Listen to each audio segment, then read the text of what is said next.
Have you ever wondered who invented drums? Drums are a part of religious rituals the world over. But what if drums had a supernatural origin?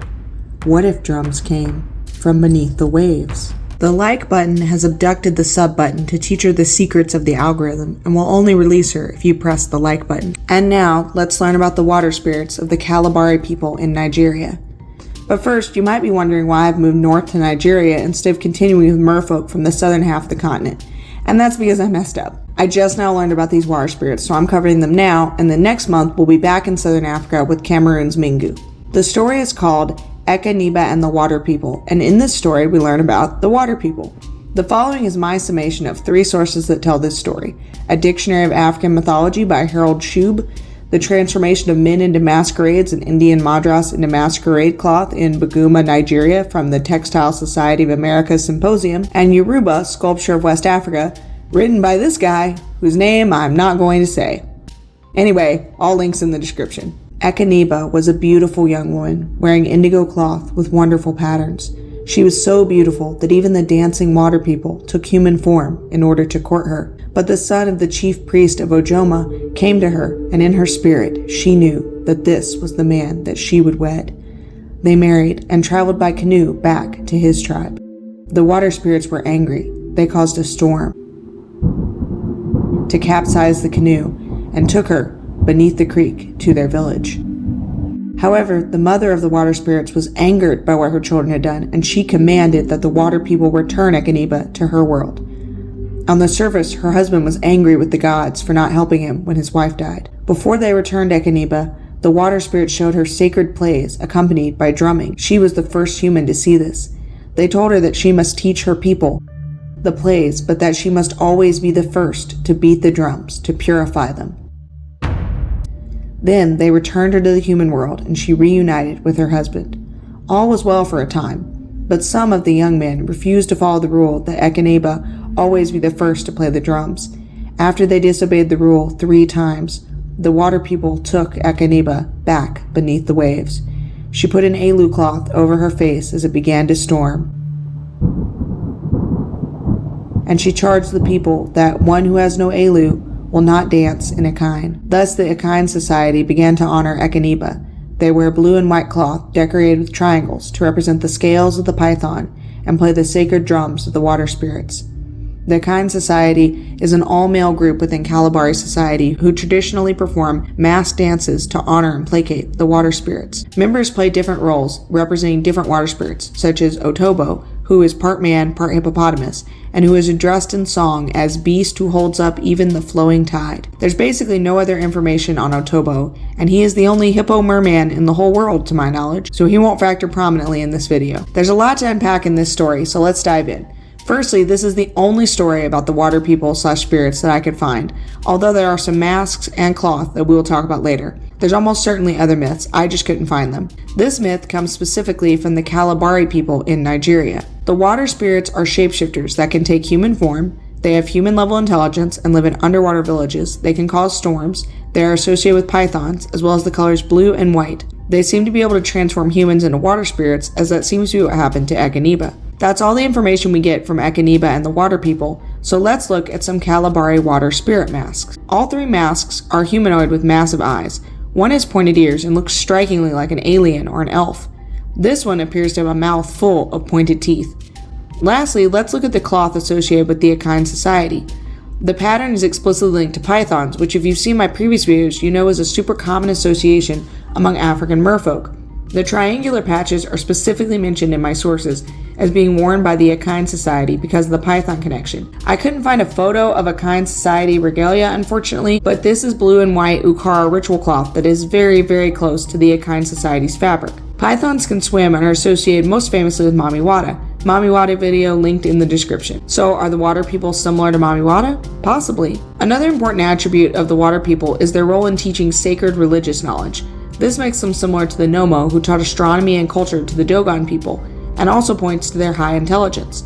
They're also the second merbeings that I've covered on this channel with a music association. Zenkabaru was a merman who played a stringed guitar-like instrument that was most likely a kora. His music enabled him to control fish. The Zen Kabaro video is also linked in the description. The myth of the Zen water spirits comes from Niger, which is next to Nigeria. They're also described as dancing. This could perhaps be a poetic reference to the movement of waves. It could have to do with the rituals of the Achaean society, or maybe the water spirits just dance. Dancing is a trait that appears in fairy stories, particularly in Europe. Before we go into speculative biology, I want to mention two other interesting things I noted in my research. The first is that the Basimbi can also cause storms and shapeshift, so there's a possible connection there. Of course, these are merbeing traits that we find globally, so perhaps this is just something that people come up with independently. Or perhaps there's really something to it. Echaniba's story also resembles tales of fairy wives. Although she is a human, she returns to her husband from a supernatural world with a specific, seemingly arbitrary rule that must be followed or she will go back to the supernatural realm. For Echaniba, it was the drum roll. In some European stories, it's that the wife can never be seen bathing, or that if the husband strikes her 3 times, she will return to the fairy realm.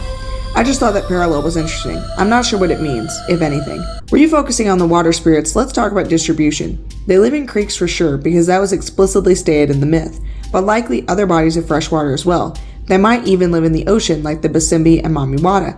Nigeria is in the Niger Delta, the delta of the Niger River that flows into the Atlantic, which is another reason why I think the water people might also be associated with the ocean.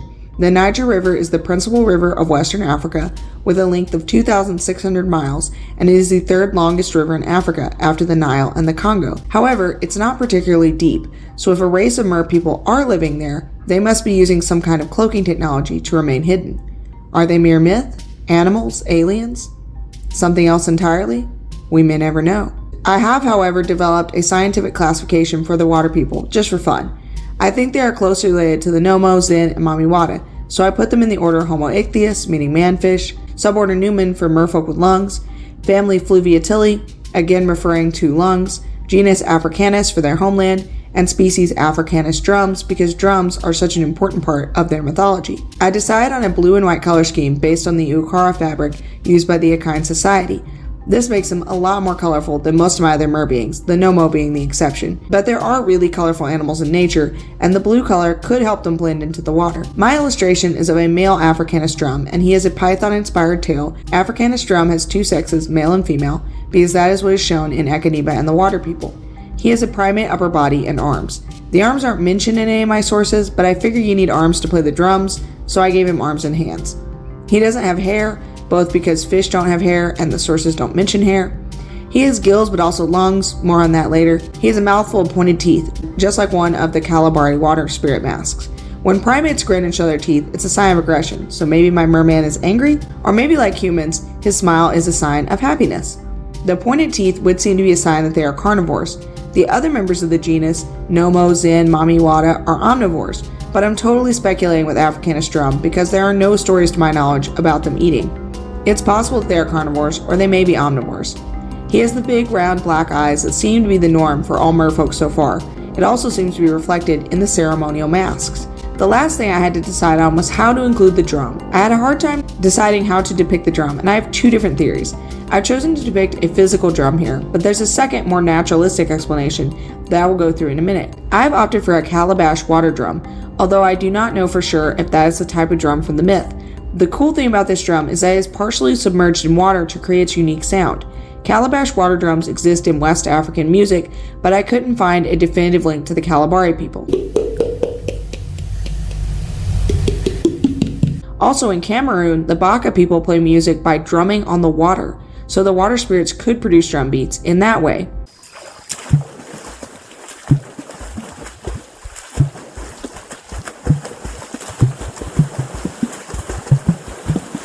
Alternatively, if Africanus drum is a crypto-hominid that simply inspired legends, there is a way they could produce a drum-like sound with their bodies. The freshwater drumfish from North and Central America produces drumming sounds with its air bladders. Also, French explorer Charles Alexandre d'Olonne reported that a bellowing octopus-like creature lived in the Niger River. Could he have heard the sound of the water people and thought that it resembled bellowing more than drums? Of course, the story suggests that the water people have human-level intellect, and so that's why I went with a literal drum in my drawing. The story also says that they live in a village beneath the water. This is not the first time we've heard of such a thing on this channel. If we take this claim at face value, then they must be using advanced tech to conceal themselves. It's also worth considering that they may have once existed but are now extinct. Approximately 881 animal species have gone extinct since 1500, so it's entirely possible that the water people, whatever they were, are long gone now. How many species have gone extinct without ever being discovered and studied by humans? It's a sobering question. We're losing, and we don't even know what we're losing. That's why it's so important to protect the species that we do know about and their environments. Wow, I kind of went off on a tangent there. That's just where my mind went, and it's important, so I said it. Anyway, let's talk about the Africanus drum's life cycle, and then I have some channel announcements. Life dawns underwater, possibly in a hidden civilization. Baby Africanus drum are called fry. Most fish have large births, so there's probably lots born at once. They can swim immediately after birth, and they breathe through external gills at first until their lungs develop. This detail comes from lungfish, and this enables them to breathe on the surface and may be part of the quote-unquote shape-shifting process. Their mothers secrete a milk-like substance to feed them, just like discus fish do, and probably have breast-like organs for this purpose.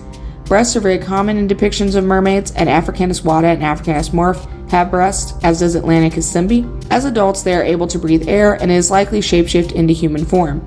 They might be able to interbreed with humans, as evidenced by Echiniba's courtship. They might be able to shapeshift into other forms, such as Hippo Man, like Otobo. Africanus drum likely live long lives, like the lungfish, which can live to be 80 years old. That's about all there is to say about the Kalabari water people, so let's move on to channel announcements.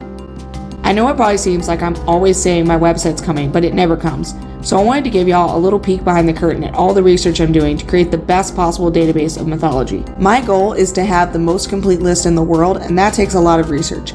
I'm looking at Tumblr for the website because I think the system of tags will work for what I'm trying to do. Let me know in the comments if y'all like the idea of a fairy encyclopedia Tumblr. This is my Google Drive for the encyclopedia. There are literally thousands of fairies being categorized in here. And I work a full-time job, so I can only work on this in my free time. I know it's slow going, but I promise it will be worth it when it comes out. Unicorns, cryptids, and aliens are also being incorporated into the encyclopedia. I also plan on releasing maps of every continent and category so you can see where these creatures live in the world. For example, there will be an animal hybrid fairy freshwater map of Africa with every African mermaid I've covered here on YouTube. And there'll be another map for merfolk and plant fairies and monster fairies, you get the picture. In my most pie-in-the-sky fantasies, there will be an actual atlas someday. Maybe a Kickstarter project? I'm getting ahead of myself. Join me next month as we travel back down south to Cameroon, where the gap-toothed Mingu lurk beneath the waves.